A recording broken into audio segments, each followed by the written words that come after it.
రీసెంట్గా చూస్తే like couple of days back so half marathon అనేది ఒకటి ఆర్గనైజ్ చేశారు.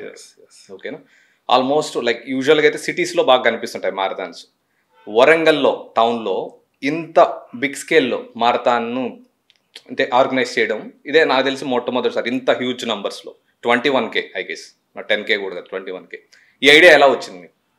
సో నేను యూఎస్లో ఉన్నప్పుడే అనుకునేటోని, ఎలక్షన్స్ అయిపోయినాక మళ్ళీ వెళ్ళాను. నేను యూఎస్కి వెళ్ళినప్పుడు నేను ఇంకో ఫ్రెండ్స్ ఉన్నటోళ్ళు అనుకునేటోళ్ళం ఏదన్నా కొత్తగా తీసుకురావాలా.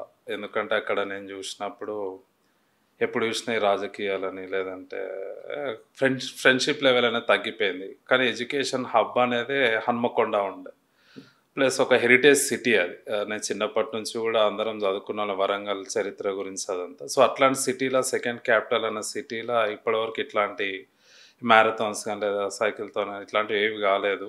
చేస్తే బాగుంటుందేమో, ఒకసారి చేద్దాము దీని గురించి అని చెప్పి రీసెర్చ్ చేయడం జరిగింది. రీసెర్చ్ చేసి తర్వాత కొంతమందిని కనుక్కోవడం జరిగింది, ఫ్రెండ్స్ వాళ్ళందరూ. వాళ్ళు కూడా బాగుంటుంది చెయ్యి, మంచిగా ప్రొఫెషనల్గా చేస్తే బాగుంటుంది అన్నప్పుడు అనుకొని చేసిండేది అది. తర్వాత ఇక ఎమ్మెల్యే గారితో డిస్కస్ చేసిన, మీ మామగారితో? మా ఎమ్మెల్యే నాయన రాజేందర్ రెడ్డి గారు, Warangal west MLA. So discuss చేసినప్పుడు చెయ్యి, కానీ దీంట్లో ఎక్కువ పొలిటికల్గా ఇన్వాల్వ్ చేయకండి, ఎందుకంటే తను కూడా 35 years నుంచి పొలిటికల్లోనే ఉన్నాడు. లాస్ట్ 10 yearsలో పొలిటికల్ సిస్టమ్ అనేది ఖరాబ్ అయిందని చాలా ఇంటర్వ్యూస్లో కూడా చెప్పిండు. సో మమ్మల్ని కూడా ఎక్కువ ఇన్వాల్వ్ చేయడు.